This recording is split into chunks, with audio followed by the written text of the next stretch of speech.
Saturday 28th, productive day. I'm going to spend this morning. I got this lighting, I got the mics going. Break it up, change the vlog, make it more interesting. Look at the lighting. Woo!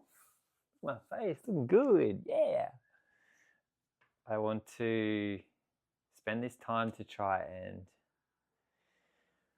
what do I want to do? I want to use it as learning and growth more for myself in terms of what I'm doing with my life. And at the moment, I'm reading a book by Jay Shetty called 8 Rules of Love. Relationships, specifically romantic, are my greatest area of growth at the moment. Is it the greatest? I think so. I believe the impact that it will have on my world in terms of the relationship with myself and the relationship with people that I invite in my world will have a profound impact on my trajectory. So I am focusing on that a bit at the moment. I like to, with podcasts or books, different things that I'm reading and learning about, I like to focus on the areas of growth and what I believe will give you the most benefit of my time. I think I see a lot of things as like a return on investment. So whatever I do with my time, whether that's hobbies, like socially, connection, community, and it's like I treat myself and like a business. It's like I'm the CEO of my life. So it's like if I fail, it's up to me. If I succeed, it's up to me. Whatever the outcome is, it's like I'm the one who I determine my destiny and the direction of my path, and it's up to no one but myself. And you just got to take full credit for what is going on in your world. And it's like, yeah, times are tough, and I've definitely picked myself up off the floor a lot of times. But it's like, I think in reflection on my like darkest moments, it's like in that time, the thing that got me through is like no one's going to pick me up off the floor but me. It's like I gotta fucking save myself sometimes. And it's as hard as that is for people to hear, it's like you just gotta take full fucking ownership of what's going on in your life and just pick yourself up off the floor and keep going. And it's like you never know what you have to do. It's just taking a baby step. It's like, what can I do in this moment? It's like, okay, getting up off the floor is a decision. That's the start of movement. It's where the momentum comes from. It's where the drive and the fire and the spark can start. So it's just like, what can I do? And it's like radical acceptance of your reality and where you're at. And it's like, it may not be exactly how you believe your life, how you'd like it to be or where you want it to be, but you're still capable of getting up and creating change. And sometimes we want to have all the answers and know the answers before we start that. And I know I've definitely been in that space of like, once I've got all the knowledge and this and that, it's like, then I've got to do this thing. And I still feel that now in certain aspects. It's like, I want to help people and coach them. It's like, I've got to do this course and that. And it's just like all this stuff. And at the end of the day, you just got to start and you just got to spend time with people, build up the confidence in yourself. Talking to Jay's book, 8 Rules of Love, I read it probably, I'm going to say about a year ago. And Jay is someone that I really look up to. He inspires me. What inspires me about Jay is he has lived this, is it juxtaposition, like the contrast of two different worlds. So Jay spent, I think 3 years living as a monk, which is like, he went from business school, like the Indian background and the like, you're either, what does he say? Like you're either a doctor, a lawyer, or a failure, coming from that mindset and living in America and like the big American dream and being in, I think it was Harvard Business School. And then from that to like, he met a monk came to one of his lectures through like a friend of him,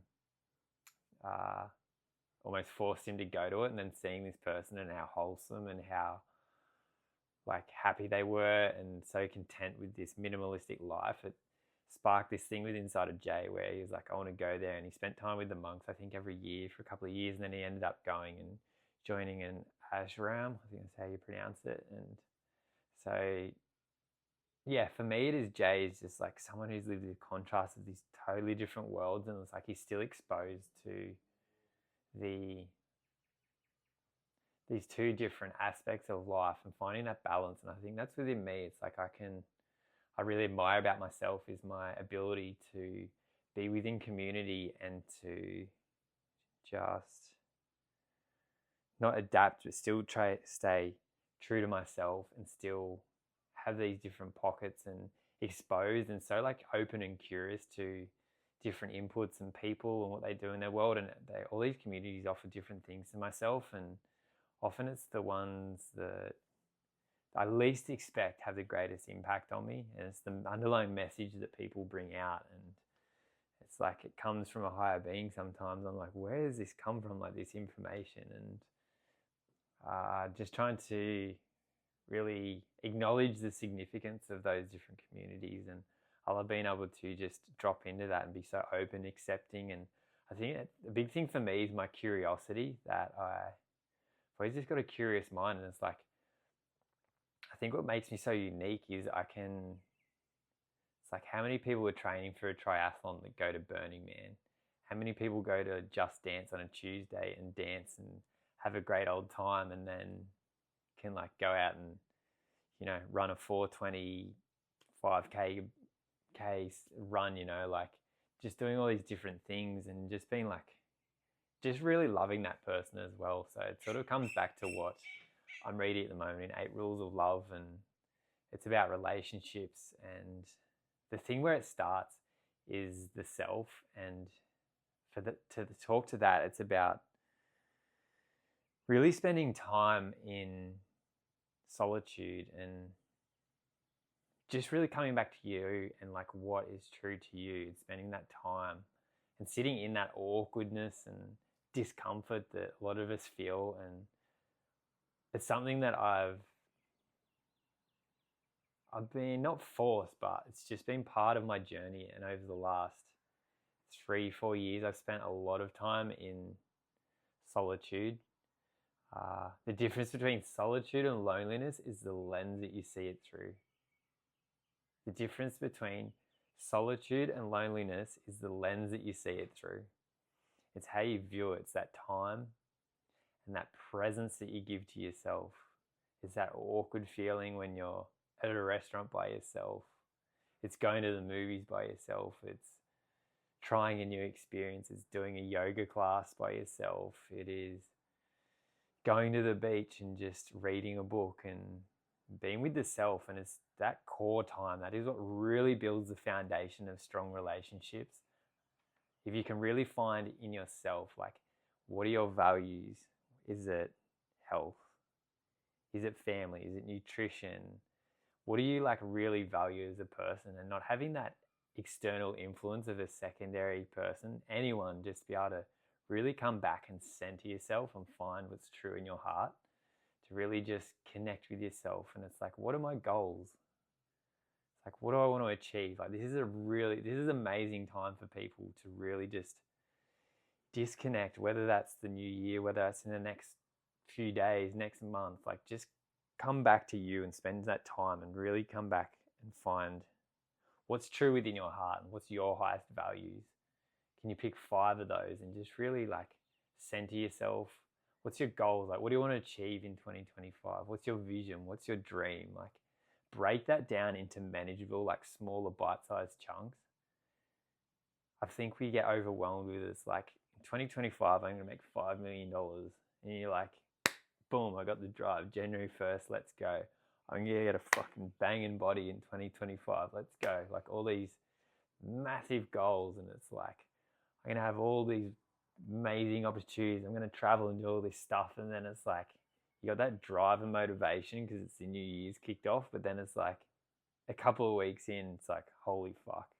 The momentum, it's like, oh, I'm a month in and I haven't made a cent. It's like, I've been to the gym twice. And it's like, because it's just this massive mountain. It's like, how can we break it down into like these little chunks? Like, whew, breaking that down and just saying, what can I achieve this week? Like, what can I do? What what's a goal for this week? Like, just break it down into manageable bite-sized pieces.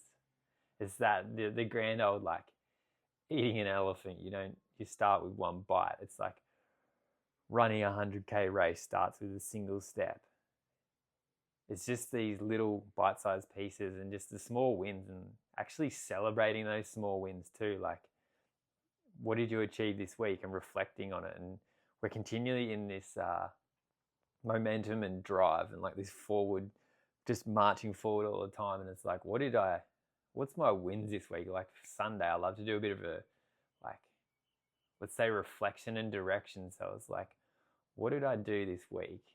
What am I proud of? What did I achieve?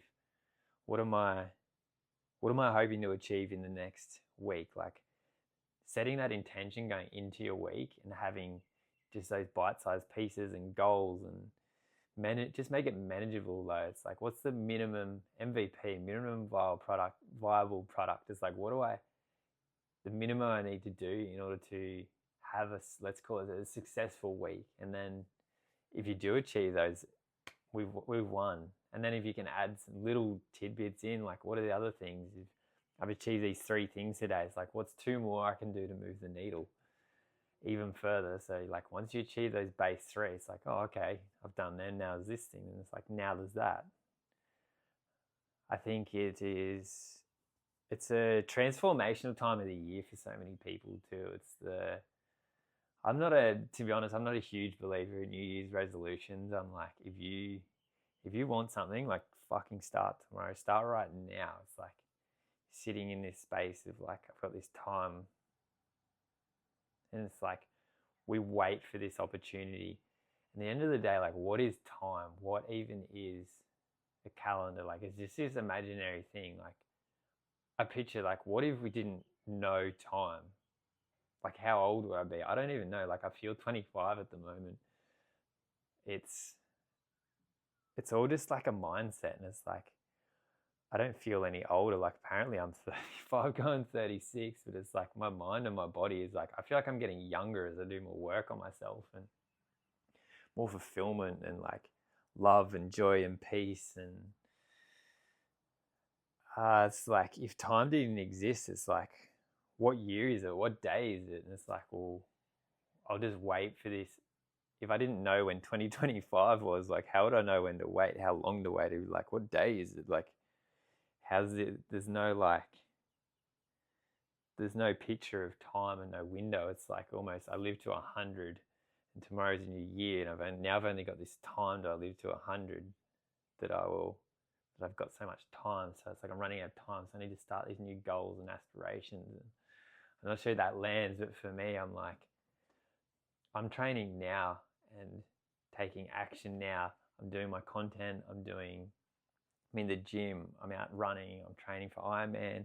I'm doing all these things that these are like, I'm already crushing, like, 2025's in the future, but I'm crushing it now. Like, I'm doing the things that align with my goals and aspirations and what I'm trying to achieve in the new year.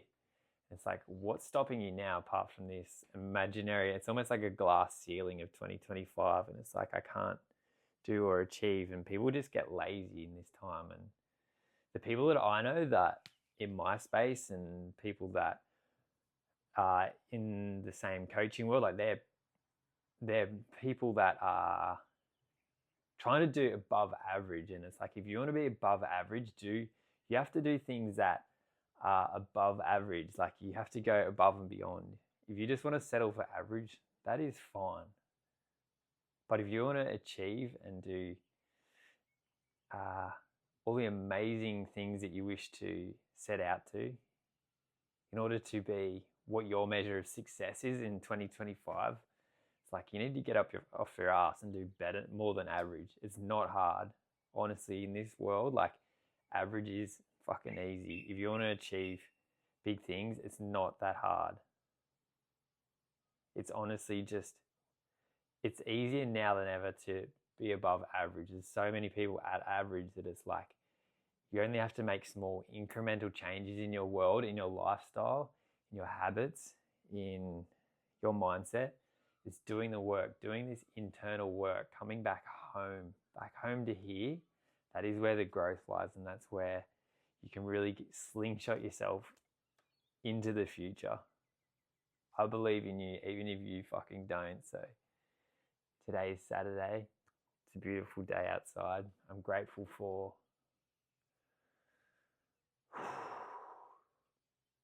today. I'm really grateful for me and the person I am. I made decisions recently to choose me, and it feels quite selfish. But being selfish is the best thing for me, and the best thing for the world is being centered to me. So today I'm grateful for me. I'm grateful for the abundance of time and wealth. I am grateful for emotions. Happy Saturday. Peace.